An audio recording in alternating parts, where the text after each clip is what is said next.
Sagalee Waaqayyoo keessaa Raajaa Daani'el boqonnaa 6 lakkoofsa 1 kaasee nan dubbisa. Daariyoos mootichi kutaa mootummaa isaa hundumaa akka bulchaniif namoota 120 hojii mootummaa irra dhaabuuf ni jaallate. Isaan irratti immoo namoota 3 mataa godhee ni kaa'e. Warra 3 keessaa tokko Daani'el ture. Warri kutaa mootummaa isaa bulchan immoo hojii mootichaa akka isaan hin hirrifneef wanta itti gaafatamaniif warra 3 kanaaf deebii ni kennu. Daani'el kun hafuura hundumaa irra caalu waan qabuuf addumaan ba'ee warra mataa ta'an warra kutaa mootummaa bulchan hundumaas caalee argame. Kanaafis mootichi guutummaa mootummaa isaa irratti isa dhaabuu yaade. Kutaan ani barbaade Daani'el kun hafuura hundumaa irra caalu waan qabuuf addumaan ba'ee mataa ta'an warra kutaa mootummaa bulchan hundumaas caalee argame. Inni maareffaasaa ከ120ዎቹ በለጠ በልጦ ተገኘ caalee argame. Furtuun caalmaasaa waanuma tokko hafuura hundarra caalu waan qabuuf jedha. Suuta dheersitti ma ergaa gurguddaa ameen jedhame. Hafuura hundumarra caalu waan qabuuf Daani'el namoota mataa ta'an kana hundumarra caalee argame. Nama 120 jarri kun nama 120 keessaa namni 119 wanti isaan dhaban kwaalitiin isaan dhaban hafuura hundarra caalu kana dhabuudha. Daani'el sababa hafuura hundarra caalu kana qabuuf caalee argameedha. Madaalli Waaqayyoo keessatti caalee gale. Kutaan kun baay'ee nama dhiba. Caalmaan Daani'el kun isa booda waan ta'e inni fidee gadi butanii waan baay'ee dubbisuu dandeessu yeroo dheeraa fudhachuu waan hin dandeenyeef garuu waama caalanii jiraachuu kana waan xixiqqoo kaasuun barbaada. Macaafa qulqulluu keessatti caalanii jiraachuun filannoo namaa akka ta'e sagalee Waaqayyoo dubbata. Innis maalinni sagalee Waaqayyoo akkuma Ibroota keessa gaafa seentanii dubbiftan amantiidhaan caaluun akka jiru dubbata. Abeel amantiidhaan Qaayeliin akka caale dubbata. Amantiin caalmaa fida. Amantiin darbuu fida. Maqaa Gooftaa Yesuusin isa sinee abadaasu hafuurri Waaqayyoo. Karaa biraa sagalee Waaqayyoo kana keessa gaafa seentan caaluun quality keessaatiin akka ta'e sin dubbata. Daawit akkuma yaaddattan obbolaasaa keessaa isa quxisuus isa dhumaati. Umuriidhaan dhumarra jira. Muuxannoodhaan dhumarra jira. Beekumsaan dhumarra jira. Garuu jara caalee kutee darbe. Garri waan dudduubaatiin hin caalu. Gurbaan immoo keessaan caala. Keessi kee fayyaa haa ta'u malee. Keessi kee fuula Waaqayyootti madaallii haa kaasu malee nama ta'eef ergaadha. Dorgommii tokko malee Waaqayyo fuula duratti si dabarsa. Fuudhi mina irraa ameen jedheeti. Dorgommii malee Waaqayyo caalmaa siif laata. Abeet namni gaaratti ba'u jira as keessa ameen jedhame. Keessoodhaan sagalee Waaqayyoo kutaa biraa gaafa deemtanii dubbiftan waa'ee caalmaa kana Waaqayyootu namaaf laata. እግዚአብሔር ነው ብልጫ የሚሰጥ ሰዎችን የሚያስበልጥ እግዚአብሔር ነው። መጽሐፈ ሳሙኤል ሰዱራ በቆና ኩዳ ለመጠጠኒ ለኮፍሰ ጃካፍተኒ ጋፈ ዱብፍታን ሳሙኤል ሰበ እስራኤል ነከስ ጀረን ዋቀዮ ሙሴፍ አሮኒፍ ጫልማ ከነ አቦቲ ከሰን ብየ ግብጽ መና ሂዳ ከሳ ኢሳም ባሴ ሜርከ ከሰን ፉራ ዋቀዮ ስኒ ፈየደሙፍ ስኒን ዳሎተ ባሱፍ አፉረ ጫልማ ስኒ ፍላታ ይሄ ትንቢት ነው። እግዚአብሔር ብልጫ ያለው ትውልድ ያስነሳል። ዋቀዮ ሰደርካ ኮቲን ካሱ ሰደርካን አኒ ቢረንገኝ ቢረ ወረጋን ካሳ ለፈ ኤልያስ ትዳበ ኤልሳ ዳፍ ጫልቀባ ሲፍ ለፊን አን ትዳቡ ሲፍ ጫልቀባ ከንከቱ ጫላ ወንጀር ለፊ ሙሴን ትዳበ ኢያሱፍ ጫልቀባ አቤት ዋንተ ዱማት ሲንፍዱ ዋቀዮ ዋን ሃራት ሲፍደ በላይ ስለዚህ እግዚአብሔር ነው ብልጫ የሚሰጥ። ሙሴና አሮንን ያላቀ አባቶቻችሁን ከግብጽ ያወጣ እግዚአብሔር ነው። Musee fi Aaronin kan caalchise abbootii keessan Gibxi keessaa kan baase Waaqayyoodha. Kutaan inni biraa gaafa dubbiftan hiikota adda addaa Waaqayyo Musee advance godha jedha. Caalmaa kenneef jedha. Maaliif Museen kun lallabamaa, Museen kun faarfatamaa, Museen kun jajamaa akka jiraatu futuun taane immaanaa isaa baachuu akka ni danda'uuf, mul'ata isaa baachuu akka ni danda'uuf, dhaloota isaaf qopheessuu akka danda'uuf hafuura akkasii irra kaa'e. Hafuura nama hundumaaf deebii ta'u Musee irra kaa'e. Waaqayyo gaafa nama kaasu dhalootaaf deebii gochuuf kaasa. Maayaa baasa. Musee የእስራኤል ሕዝብ ጥያቄ መልስ ነበር። ሙሴ ብረ ኤርጋን እንጅሬ ሙሴ ብረ ፈል እንጅሬ ሙሴ ብረ ዴቢን እንጅሬ እንቱሬ ሰበቢን ሳዋቀዮ አድቫንስ አፉራ አድቫንስ ሰጎር አፉራ ሰጫልቺሱ እረካይ በገገመደን የሮ ገባባ ከነ ስድተን ዱበዳ ዋቀዮ አፉራ ጫልማ እስኒ ፍላቱ ስንረት ቻፕስ አሜን Waaqayyotu caalmaa namaaf laata. Caalmaan kun dhimma dorgommii miti. Caalanii jiraachuun kun dhimma fukukkirii miti. Caalanii jiraachuun kun dhimma aduu gajjallaatti lakkaa'amu miti. Waaqayyo biraa dhufa. Waan sadin sinitti hima.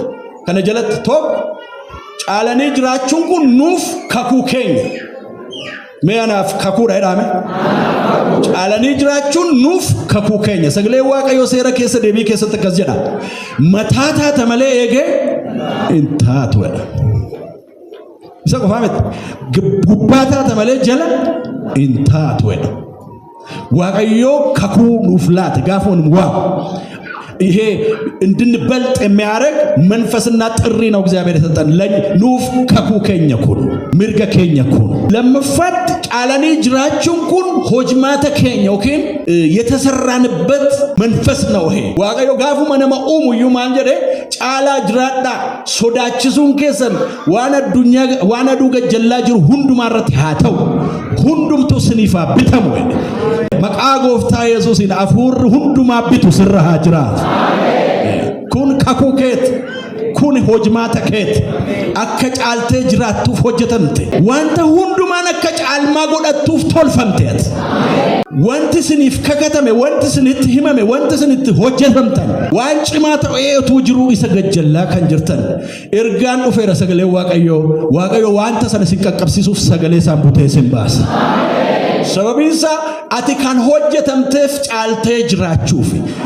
milkaa'insa caalmaa qabu milkaa'uuf kun immoo miira keenya miti kun siyaasa keenyas miti kun hawwii keenyas miti kun abjuu keenyas miti reality sagalee waaqayyo barreessedha amen jedhe amen procedure isa gaafa dubbatu dhattanii gaafa sagalee waaqayyo dubbiftan ati ol jiraadhu malee ati isa sodaadhu malee ati isaaf bitami malee kun hundumtu dhufe sirratti taa'e hojmaata keenya የተሰራንበት ስሪት ለማነስ አይመችም ዋቀዮ ጋፍመን ሆጀቱ ቢተሙ ፎቶንታን ያከብኑፍ ነው ሆጀት አዳም እንጨልቀባ ቦፈስ ላይ እንብቱፍ ቱሙ ቀቡን ጎወንፈሜ ለሃገሉ መለ ከነኒ እት ሆጀተመ ከነኒ ትትበመ ገሩ ቱሙፍ ቱረ አዳም እን ለመፋን ክርስቶስ ኢየሱስ ገሩ ዲንቸ መታሳ ቱሜ እረትን ሾመ አሜን ይረም የተሾመ ነው ውስጥ ያለው ህዝብ በሰይጣን ላይ የተሾመ በእባቡ በጊንጡ ላይ የተሾመ እጅን አንሳባክ ክፉ ነገር ሁሉ እንዳይጎዳችሁ የተከለከለላችሁ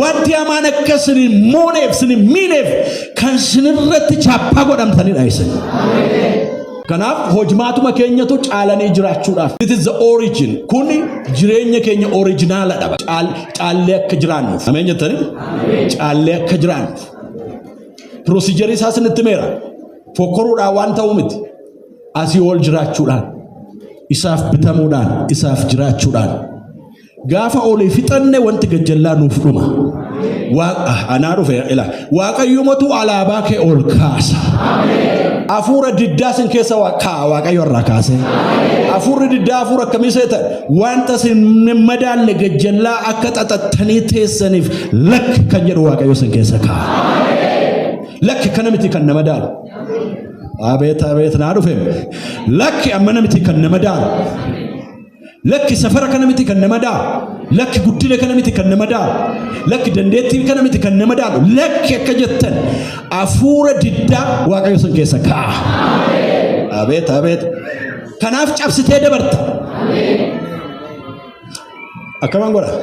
Yeroo tokko si keessaas wanti dhugaa sitti ba'u jira. Atin taatu kan jedhu. Isa qofaa miti alaa naannoorraa inni hin ta'u isheen hin taatu. Kanuma kan ishee kanuma kan isaa kanarra hin darbu jedhanii si safaranii si kaaniiru. Amma ergaan sitti safara keessaa si baasa. Yoo amin jette si hawwata. Naa dhufe amala Yoosef yaadattu mitire Yoosef mucaa qotusu si godhisa dhumaati akka Daawit sana. Yoosef staatusiin isaa hin beekama. Yoosef dandeettiin isaa hin beekama. Yoosef isa dhumaa ta'uun isaa hin beekama. Warafaan isa fuulduraa qabamaadha. Darbuu hin danda'u akkan dabarsinetti irratti ijaarramaniiru. Waaqayyo garuu waa itti fidee keessa isaatti waa calqabe wanta isa baasu እንደ ጥይት የሚተኩሰው ነገር ከሰማይ ወደ እሱ ውስጥ ገባ። አከረሳሳን ይሰደው ካሱት ከሰሳ ገለ ዋቀራ ዱፌ አቤና ጀታ ገረቦነ ያደቱ ብትነ ዮሴፍ ሴራው ማማ ፍርተሚ ሰገል ጋፈ ዱብስተነ ከዘራ ዮሴፍ ሙከ ይጀቃቤስ ይሰጥቃለ ይጀነማህን ጉቱ መዳለኒ ገድገቱ ዳፍ ምጀታ ቁርባን ገሩ ሙከ ይጀቃቤስ የፍሬ ዛፍ ነው። የወሬ አይደለም የፍሬ ዛፍ ነው። መጫን ማይዳ ሂዲሳ ደላራ ጉደታ ደላን ትጃረመራ hindarbiin kan jedhu garuu dallaan isa daangessu hin danda'u cabsee darba. Nama ta'e fergaa ijaarsa cabsee wanta darbu waaqayyo isa rakkaa'e. Ijaarsa jira naannoo kee garuu waaqayyo irratti si guddisa. Maaliif ijaarsi kun baay'ata gaafa jettanii dubbattan dubbiftan sagalee waaqayyo akkas jedha sagalee waaqayyo mucaan dabalaa deeme abjuunsaa dabalaa deeme abjuunsaa safaraa fagaachaa deeme sababa kanatti irratti ijaarrama. Ndoo yaaddattu mutiri abbaa mul'ataa jedhanii waan baay'ee irratti dudubbatan garuu gurbaan hin dideetuma cabsee deeme dideetuma cabsee darbe dhimmi kee cabsee akka darbuuf afuura diddaa waaqayyo keessa kaa'a. umarrat dubbin gaafa milkaa'u yaaddattu mutiri akka tasangara Yoosefitti dhufan desta akkasuma kan kee waaqayyo afuura diddaas keessa kaa'e waan si madaalle keessa ol si baasa. Saba kana waan si madaalle keessa maqaa gooftaa Yesuusiin baa. Sa harka keessa ol fuudhame safara sini madaal bilchina sini madaal guddina sini madaal maqaa Yesuusiin har'a sinirraa gaggeesse baa ol maqaa Yesuusiin caalaa maqaa Yesuusiin ይሄ እኮ ይጨበጨብ ነበር።